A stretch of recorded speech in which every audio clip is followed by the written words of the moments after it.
and I'll pass the call to Mr. David Limbrick, MLC. Thank you, Chair, and thank you, Attorney General, for your appearance this morning and your presentation.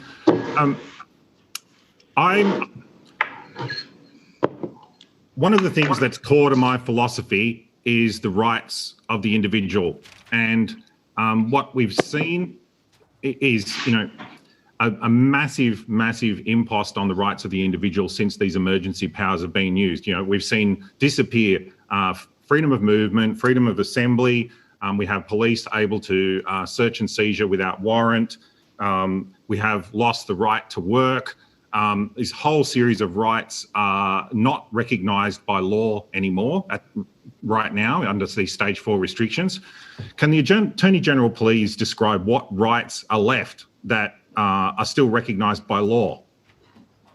Thank you, Mr. Limbrick. And I think, it's obviously goes to the heart of some of the great debates that the response to this pandemic has engendered. And in terms of what are people's rights, I'd make a couple of really important points. When the state of emergency was first put in place, an important part of that response was not to suspend the Charter of Human Rights in Victoria.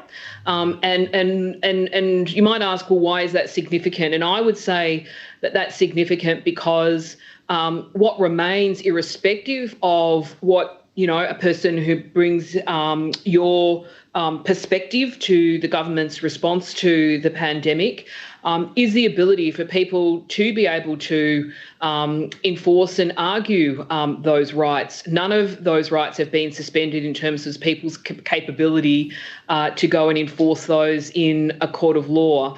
And the Victorian Charter sets out a range of rights, and I would also argue things like the right to good health care, the right to try and live your life free of disease. All of those things are important rights that need to be balanced as government makes decisions in terms of how they respond. So I think the first really important point is that people still enjoy an ability to go and legally take and hold the government to account in the event that they believe that a particular right has been unfairly fettered with. They can do that under the Victorian Charter. They can also use all of the decisions of government that have been made are all subject of judicial review. So that means that people can, again, you don't necessarily have to even argue that it's a breach of human right, but if you think you've been denied natural justice, you can go and challenge a decision. One of the things that's interesting, I think, is around the imposition of fines, and I know that the Police Minister and the Chief Commissioner are before you later on this afternoon. The rate of people potentially saying that actually they'd like to challenge something in court is actually slightly on the increase than normal. And so, there definitely is, I think, a view by some that they do want to challenge the use of state power.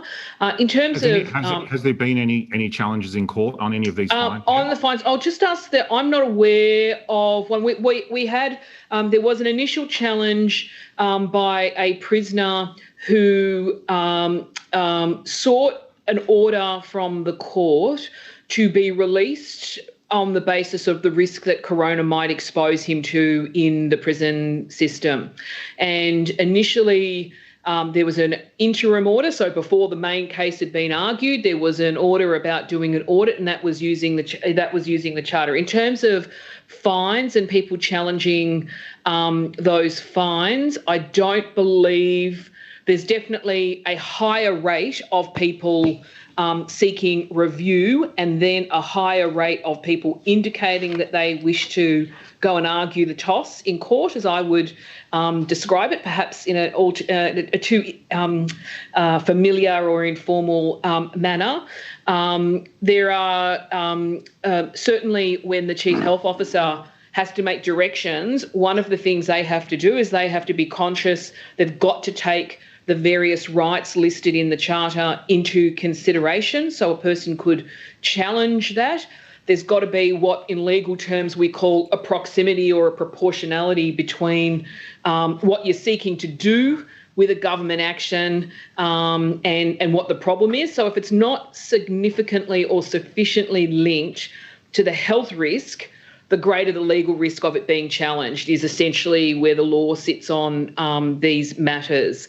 Okay. And I just might ask the Secretary if she's aware of any other, I'm not aware of any cause of action against the state except for the matter of the prisoner that ultimately the court has dismissed. I think there was one other case that was ultimately dismissed as well from a prisoner, but I'll just ask the Secretary to advise me if she is aware of anything else that may have been filed in the courts in recent days that I'm not aware of.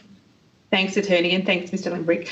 To go to your question in relation to fines, we've obviously kept all the safeguards in place, so the same review mechanisms apply. So if a fine is at an infringement stage, that person can then apply to the enforcement agency. In this case, it would be Victoria Police for an internal review.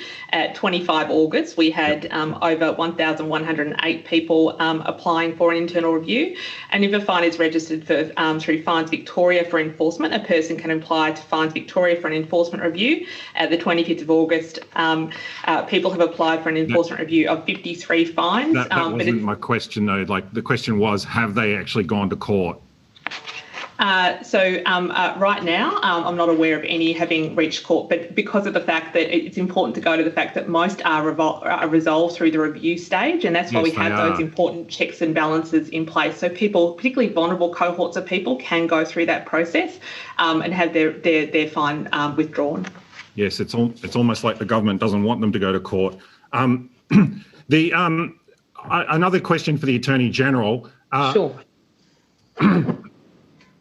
With regards to the way that the emergency powers under the Public Health and Wellbeing Act have been used, do you have any concerns about the principles involved with the application of those powers? And I'll give you some examples. One of the principles that's meant to be applied under the emergency powers is the idea of least restrictive response. So the methods of restriction that the government is meant to come up with via the CHO is the least restrictive response. Now, I can give you an example of something that I don't believe is the least restrictive response, is masks. Now, when masks were deemed to be necessary by the government went straight to them being mandatory and fining people. Now, we've seen in other countries, I can bring up Japan, they didn't do that. They launched an advertising and education campaign and they sent people masks in the mail, but there was no fines. That seems like the least restrictive response, and yet we've gone straight to this mandatory thing. And that's just one example. There's been many examples of this where I don't feel, and many people in the community don't feel, that the government has taken the least restrictive response. Do you have any concerns about the application of these powers? Well, look, I think whenever you exercise a power, it's important that it's proportionate to the problem that it's responding to. And you might say that was disproportionate in terms of the penalty, whereas, I would perhaps argue is it that... the least restrictive response is the question. Well, that's what the legislation says. I think it would be argued that the medical advice justified that as a response, and then that if you didn't enforce it, if you didn't have an enforcement mechanism, and the great challenge for Victoria Police all of the time, we can come up with rules and regulations, and you might not like that, you might think that's overreach at the hands of the state, but the great challenge for Victoria Police then is, how do I enforce that, and how do you enforce that in a way that is fair and consistent, well, if it's not and transparent? The police don't need to enforce it.